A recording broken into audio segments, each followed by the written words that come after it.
Thank you, and welcome back to This Morning live on Metro Television. Like I mentioned earlier on, this one we are looking at work relationship and also marriage issues. We know workplaces is like a community built on relationships we have with our peers, and also a marriage is a whole different ball game altogether. But then we have Amos, Kevin-Annan here to help with the conversation and also tell us more about a couple program that is coming on. Even if you're single, you can just benefit from this.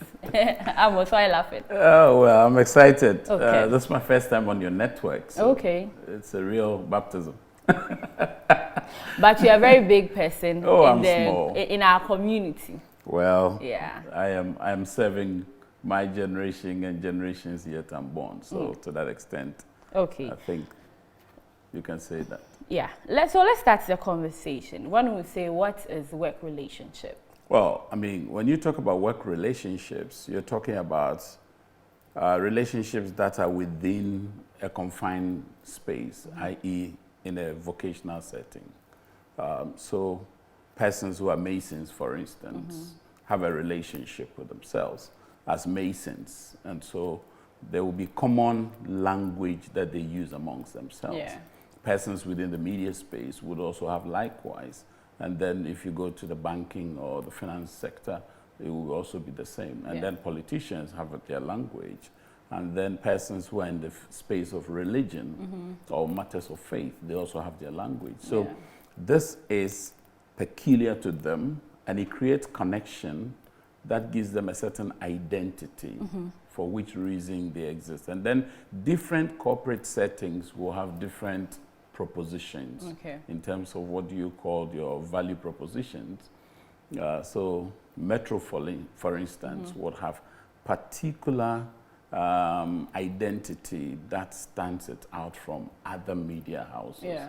So anybody who is here would have to fall in line in order to achieve your corporate goals. Yeah.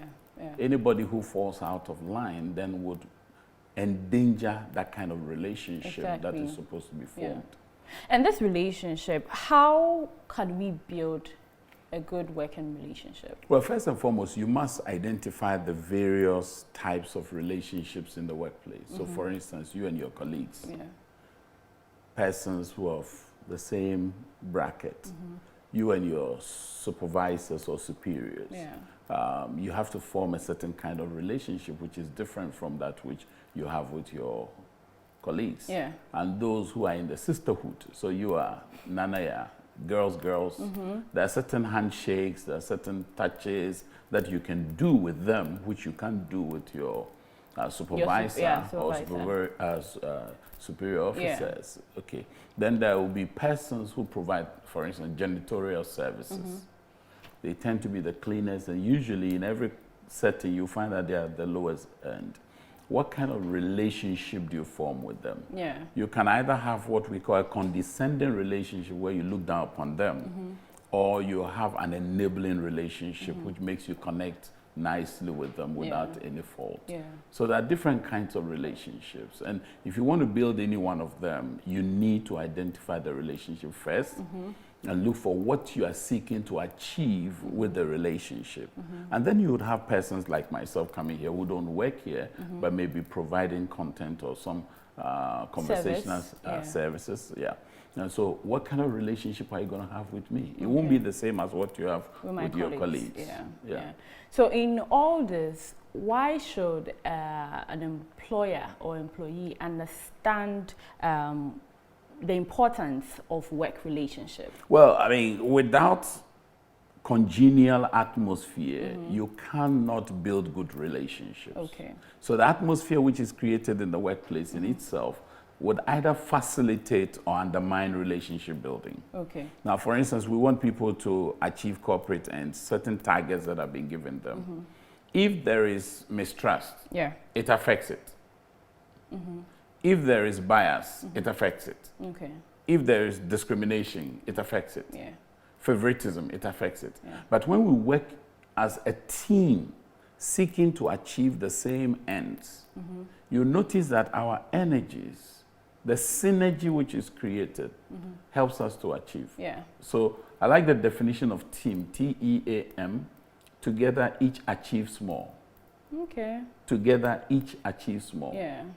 That is when we work together. So assuming these seats we are on could carry 150 kg, the concept of synergy in physics says that if they come together, they would be able to carry more than 300 because of the mere fact that they came together. Yeah. There's extra effort that comes, extra capacity to achieve. So in the working environment, we need to always be mindful how we work together so we don't undermine each other. Yeah. Things like gossip, you know, unfair advantage, backbiting, all these things. Yeah. They hurt team efforts.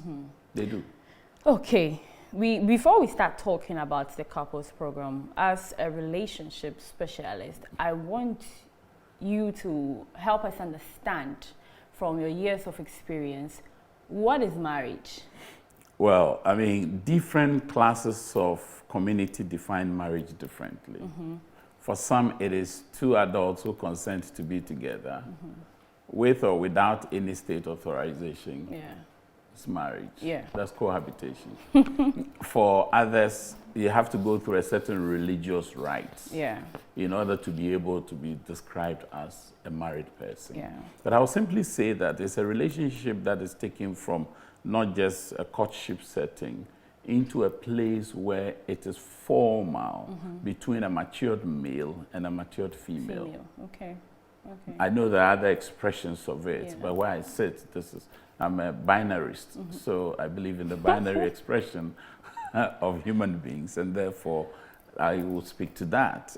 So these persons could do it depending on their cultural peculiarities. Yeah. So some would require dowry, others don't require that. Those rites are to be performed before one is formally described as married. As married, okay. That's and if you're in a religious group too, it would require some kind of, but at the end of the day, the state recognizes in our country, for instance, 3 critical marriages: the Mohammedan marriage, which is the Islamic one, the traditional one, and then what you would call a Christian marriage or ordinance, married by ordinance. So these are the marriage expressions we have in our country. Okay. And over the years, marriage isn't something that is easy. It's difficult. How long have you been married? 22. Wow. Wow, that's a lot. People have so many concerns about marriage. There's always the other side. But what are some of the benefits? What are some of the good things that comes out of marriage? Well, I mean, the first and foremost, you must remember that when persons take a decision to marry, it's a very audacious step and statement. Okay. It makes you take an outlook of responsibility. It doesn't mean persons who are not married are not irresponsible. I mean, are not responsible. They are responsible in their own spectrum. Now, but for a person who takes that step, society views you as having come of age and wanting to contribute more meaningfully in the procreation process of the society. So you actually, through you, we're going to form the next generation. So there's a huge responsibility on you. I'm talking about when it is proper, not when it is irresponsible. No, when everything has been done accordingly. Exactly. Secondly, when a person gets into the marital state, you get this sense of settling. You see, if you're not married, and again, in the regular sense, people begin to experiment with you. But when you're married, they stay off. Unfortunately, today, the marriage itself is not a deterrent for those kinds of behaviors because persons choose to be viceful rather than being virtuous. Okay. You see, so we always will have to speak about what is the regular and what is the irregular. The irregular is that, yes, you can find married people who are not honest, who are not faithful and all that. Equally, you can find unmarried persons doing so. And you can find the reverse as well. And so that's one. Then also, when you are in that state of marriage, there's sharing. You see, burden of care and share is very, very important because life is quite stressful. Very. And you need a place to ventilate. You need a place to offload your weight. And when it is shared, it is better. Yeah. This is when it is a good environment. But where it is not and it produces toxic environment, which is not taming or ending, then it becomes a problem. Okay. Yeah. Okay. There are now, many benefits also health-wise. Yeah. I think during the program, so many things will be said. So let's go straight into the program, the Creative Couples Enclave. What is it? Well, which edition is this? Okay, the Creative Couples Conclave, as we call it, is an annual event which started in 2015. And we have noticed how couples, especially within the corporate space, don't have time because of pressure of work to be away from home, be away from children, and be able to engage as husband and wife. So ours is just to provide a platform for mutual exchanges. It's not a platform for specialists or experts. Okay. It's a platform for people who are learners. So when you come, you meet people who have been there for 35 years. You meet somebody who is there for a year. And they crossbreed ideas and experiences and learn from each other for what we call mutual edification. We build each other up. So by the time you leave Conclave, you are forming a new perspective about life, about yourself, about your lover, your spouse, and about the relationship itself. That's basically what it offers. And it's usually either 2 nights, 3 days, or 3 nights, 4 days, like this year. This year we're fortunate that there are 2 holidays. So we're going tomorrow morning and then returning Monday morning. So we have 3 nights. Wow. And this year we're focusing on headaches, heartaches, and healing hugs. Healing hugs. Healing hugs. Because after your headache is cured and your heartache is given attention, you have no choice but to hug. And the hug must be a healing one. You know, some hugs are hurting. Yeah. So where would this take place? This year we're going to Sogakope Beach Resort in Sogakope in Volta region. The last 3 years we've been there. For 2 years we were in Volta Serene, and this year we're going to Sogakope Beach Resort from the 29th of April to the 2nd of May. But we have other projections. Next year, for instance, we're doing a road show to Côte d'Ivoire and then come back through Western and Central region with couples. We need to know our nation. We need to know landmarks. So we call it Sight and Sounds of Society for next year. Okay. But if someone wants to join, to participate, what are the processes? Ours is not a subscribed group, as it were. It's open. We have WhatsApp pages in Dubai, in the UK, in the US, and then Ghana, and then an African chapter. So if you want to be on the WhatsApp page, you just send a WhatsApp to 0266 803285. 0266 803285, and you would be allowed to participate. Now, for this year's edition, unfortunately, we started with 20 and then moved it to 25. But this year is going a bit higher. The whole hotel is full now.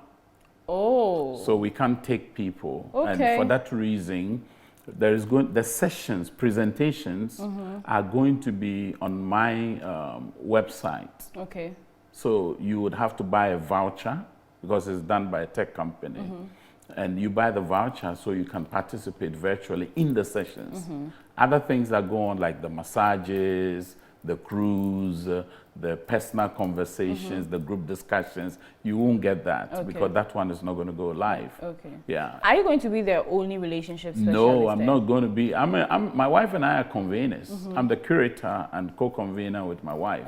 But we have somebody like Professor Joseph Osafo, who is the head of psychology from the University of Ghana. He's going to help us to understand how you can turn your home into a place like the psychiatric hospital, where insanity can be given attention. Wow. It's an amazing concept. Then we have Reverend and Mrs. Lawyer Okwe, Moses and Dora Okwe Norte. Dora turned 60 yesterday, and I want to wish her happy birthday. And Bridget is also a conclave who is also celebrating her birthday today. We tend to do those celebrations as well. And then they would look at how to find fulfillment in forgiveness. There are a lot of people who think when I forgive you, I'm doing you a favor, but they don't realize they are helping themselves. Then we are going to also have Michael Ohiniefa, who's going to teach us some habits about how to manage conflicts properly. And then he will also teach us healthy habits for parenting. Then we have a retired apostle of the Church of Pentecost, former general secretary of the Church of Pentecost, and a missionary to Australia once, and his dear wife, Mama Grace. They are going to talk to us about wealth and health in your kitchen. So it's actually a packed weekend. But yeah, but I'll also talk about something very important. Which one is that? How to have satisfying sex. Oh, okay. That is what you choose to talk about. No, I've spent 3 years to develop a material on it. Okay, so it's your special, like you have specialized on that topic. So for this year. For this year. Oh. For this year, I'll deal with that subject. Okay. I mean, that caught your eyes, eh? No. Caught your attention. But finally, why should anybody watching wish to participate, be part this year? Well, I mean, first and foremost, you're a couple. You have done many things the same way all the time. There's no harm in trying something new that you haven't tried before. Risk is part of life. Secondly, we have a wide array of people, from lawyers, doctors, bankers, pharmacists, engineers, ministers, media persons participating. At a go, you have very wonderful platform to engage with people. Yeah, diverse people at one place, Secondly, I mean, next is that it's an experience. You never know what is. We always keep the content. I mean, we just give the themes, but the tangibles, content, we keep it in suspense until the day before. So this morning we're going to issue the whole gamut of activities on the WhatsApp page. And it's going to be fun. You know? And it's a serious engagement as well. Hopefully you leave restful, you leave revived and reinvigorated for life. And fulfilling. It is. I'm hoping some of the goodies are what you're wearing after the whole... I mean, everybody who actually signs up has one of this and that. I know that. The men have this. So the single ones can't get some. Oh, you know, I told you off air that we have what we call singles in 3D. Yes. And in singles in 3D, it's a day's event for singles who are dating, singles who are in decision-making process, and singles who are in a dilemma. That's why it's called singles in 3D. Amos, my time is up. But thanks for coming. Really it's an honor. And I hope you have a fulfilling wonderful first time event. Yes. My name is Anaya Tanoba.